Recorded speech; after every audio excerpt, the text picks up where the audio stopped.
भगवद गीता का श्लोक नंबर 40 दोस्तों हम पढ़ने जा रहे हैं। और इसका जो है हम लोग जो है जो भी हम जानते हैं उनका अपने से मीनिंग लगाते हैं। मीनिंग लगाने के बाद उसको जो है अपने से ट्रांसलेट करते हैं। ठीक है, ट्रांसलेट करने के बाद उसका जो है नीचे जो अर्थ लिखा गया है उसको पढ़ता हूँ और उसके बाद से जो है उस पर जो 2-4 आधारित क्वेश्चन है उसको मैं पढ़ता हूँ। तो एक श्लोक आपको लगभग में रोज़ मिल जाएंगे। तो आप जो है इसे देखिए क्या कहता है। कुल क्षये प्रणश्यन्ति कुल धर्मा सनातन धर्मे नष्टे कुलम कृत्य कृत्सन अधर्मो अभिभवतयुत। ठीक है, क्या कहता है। कुल क्षये प्रणश्यन्ति कुल धर्मा सनातन का क्या कहता है कि कुलों का नाश, कुल क्षय मतलब कुलों का नाश हो जाने से कुल धर्म सनातन, सनातन कुल धर्म का भी नाश हो जाता है। प्रसंति मतलब प्रण संति हो जाता है।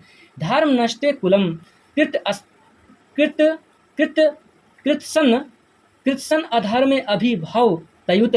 क्या कहता है, धर्म के नाश हो जाने से संपूर्ण कुल का, संपूर्ण कुलम मतलब संपूर्ण कुल का, कृत अस्तमम अभिधर्मो अभिभव तयुत मतलब कि धर्म का नाश हो जाने से संपूर्ण कुल में अधर्म का भी फैल जाता है या बोलबाला हो जाता है। आइए दोस्तों अब जो है हम लोग जो है इसके विषय में पढ़ते हैं थोड़ा सा।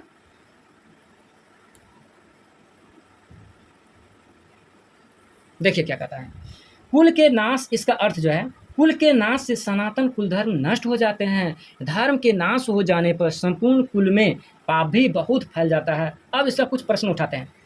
प्रश्न, सनातन कुल धर्म किन धर्मों को कहते हैं? सनातन कुल धर्म किन धर्मों को कहते हैं और कुल के नाश से उन धर्म का नाश कैसे हो जाता है?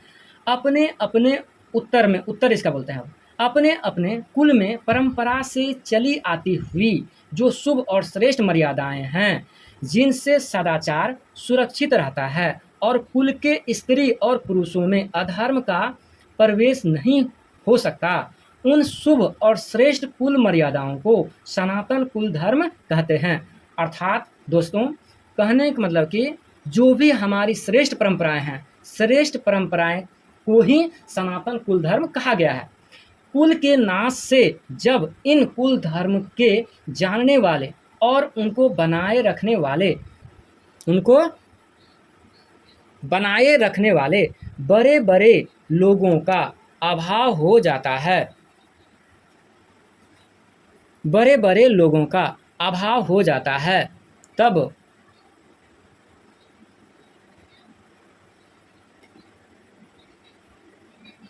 बड़े बड़े लोगों का अभाव हो जाता है, तब शेष बचे हुए बालकों और स्त्रियों में ये धर्म स्वाभाविक ही नहीं रह सकते। अब देखिए यहाँ पर क्या कहता है कि इसका भावार्थ यही था कि जब बड़े बुजुर्ग लोगों का नाश हो जाता है, ख़त्म हो जाते हैं, तो उनकी जो महिलाएं हैं, बच्चे हैं, धर्म का पालन नहीं कर पाते। अब यहाँ प्रश्न नंबर दूसरा, धर्म का नाश हो जाने पर संपूर्ण कुल में पाप भी बहुत फैल जाता है, इस कथन का क्या अभिप्राय है? आइए थोड़ा सा पढ़ें इसके विषय में। 5 हेतु ऐसे हैं जिनके कारण मनुष्य अधर्म से बचता है और धर्म को सुरक्षित रखने में समर्थ होता है।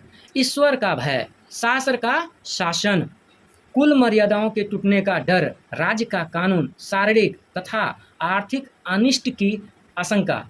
इनमें ईश्वर और शास्त्र सर्वथा सत्य, इनमें ईश्वर और शास्त्र सर्वथा सही होने पर भी वे श्रद्धा पर निर्भर करते हैं, प्रत्यक्ष हेतु नहीं है। राज्य के कानून। धन्यवाद।